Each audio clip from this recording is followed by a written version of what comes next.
A gente teve notícia há pouco tempo, né, com a popularização do ChatGPT, o Google Bard também está sendo muito usado pelo end user. Então, não só pelas empresas, está sendo muito usado pela população em geral, embora, claro, a inteligência artificial é usada em soluções de segurança já há alguns anos. O próprio Google Cloud, as soluções já tem isso e há embarcado. Então, assim, a gente tem soluções de mercado com modelos de detecção baseados em assinaturas, mas a gente tem também já há muito tempo soluções de mercado com análises baseadas em comportamento. E aí, agora, o Eric deu alguns exemplos assim, muito bacanas de como o Google já vem trazendo AI generativa. Então, a gente falou das oportunidades. Em relação aos riscos, o que a gente vê? Eu quero citar, tem uma pesquisa recente agora, de junho de 2023, do Gartner, que ela vem prevendo o que vai acontecer em 2024 por conta desse aumento do consumo de tecnologias Generative AI. E aí a gente vai falar sobre 4 aspectos de risco aqui bem importantes, tá? Um deles é o consumo mesmo dessas tecnologias que estão acessíveis hoje para a população. Eu falo população, aquele funcionário dentro da empresa, seja qual função que ele exerça, ele tem acesso hoje a ferramentas Generative AI abertas, como por exemplo ChatGPT, e que eles muitas vezes podem estar usando de uma forma livre dentro da empresa, e isso tem benefícios de produtividade, mas pode trazer também alguns riscos. O primeiro risco, óbvio, é as múltiplas opções de consumo. Se você entrar hoje em qualquer rede social, você vai ver assim centenas de soluções que usam LLMs por trás para gerar conteúdo de texto, para gerar conteúdo de imagem, para gerar apresentações, para gerar websites, landing pages, e a população está usando isso dentro das empresas. Isso é um risco, isso vai demandando para um outro risco que Gartner está chamando de Shadow AI. A gente tinha...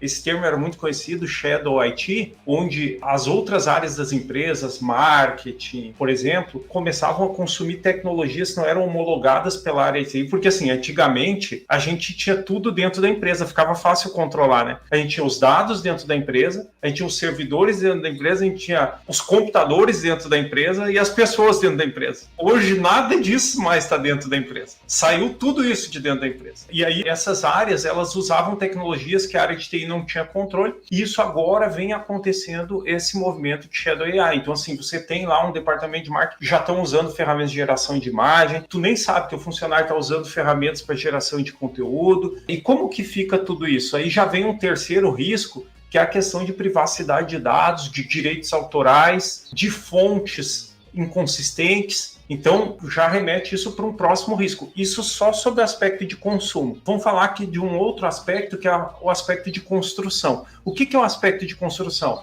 Hoje, muitas empresas estão nos demandando, eu quero um treinamento aqui para os meus funcionários, para como eu posso usar Generative AI para os objetivos de negócio aqui da minha empresa. Por quê? Porque as empresas são ansiosas por utilizar essas tecnologias. E aí isso abre brecha na construção de produtos nas empresas de diversos segmentos, na construção de produtos para roubo e envenenamento de dados, para falta de conformidade com os principais frameworks de segurança. E um terceiro risco aqui bem importante é um regulamento próximo. Esses regulamentos que já estão chegando aí, olhando para a Generative AI, a gente precisa também estar atentos. O próprio Markovitch aqui falou lá das Top 10 Vulnerabilities da WASP, né? Hoje a gente já tem a classificação de riscos relacionados à Generative AI, mas também hoje os frameworks de segurança de mercado já estão também sendo atualizados para essa disciplina. As legislações também já estão olhando para isso, as normas regulamentadoras. Esse é o aspecto de construção. O aspecto de defesa, esse é um ponto importante. Você é uma software house, você fabrica ali o seu próprio produto, e você está começando a usar essas tecnologias de Generative AI, essas LLMs ali por trás do teu produto. Quais os riscos que a gente tem? Falta de maturidade. Ninguém tem experiência, uma larga experiência nisso. Tudo isso é muito novo. Então, qualquer pessoa que você vai contratar, ela não tem uma larga experiência nisso. Outra coisa, riscos em relação à pressa do fornecedor. Todos os fornecedores de tecnologia, os service providers, como nós, estamos tendo que correr para nos atualizar com essas tecnologias para entregar essas demandas para os nossos clientes, porque a demanda é muito alta. Então, essa pressa dos diversos fornecedores de estarem na concorrência, buscando estar à frente de entregar essas tecnologias,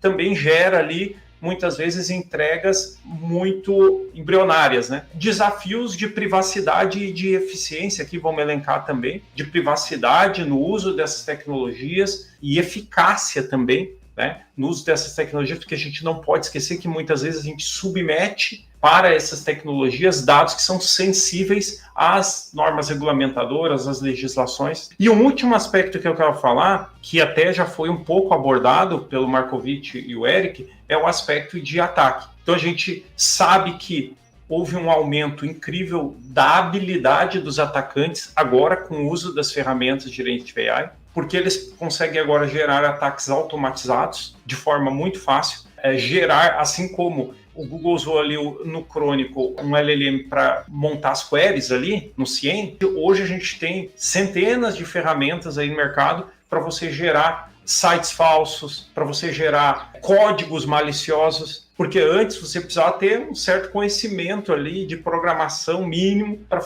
gerar um código. Hoje você já consegue ter esse código pronto, códigos maliciosos, e a geração de conteúdo.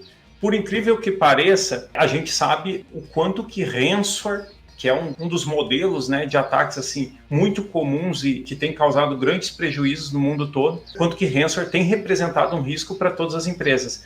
Por incrível que pareça, a maioria dos ataques ransomware ainda começam através de um phishing, através de um e-mail falso que vai atingir lá o usuário final, onde o atacante consegue, através daquele phishing, um primeiro acesso e vai escalonando privilégios. E vocês imaginem o seguinte, se antes esses conteúdos eram tão reais, né? Esses conteúdos falsos criados mais artesanalmente, vocês imaginam agora com o uso de ferramentas abertas de Generative AI para geração de conteúdos falsos em massa. A gente teve agora a Black Friday. A gente sabe que a Black Friday, por exemplo, o principal alvo dos atacantes é a população mesmo, o funcionário lá da empresa que tem aquele gatilho da escassez, que quer comprar de última hora aquela promoção daquele bem que ele desejava há muito tempo. Ele é um alvo muito fácil.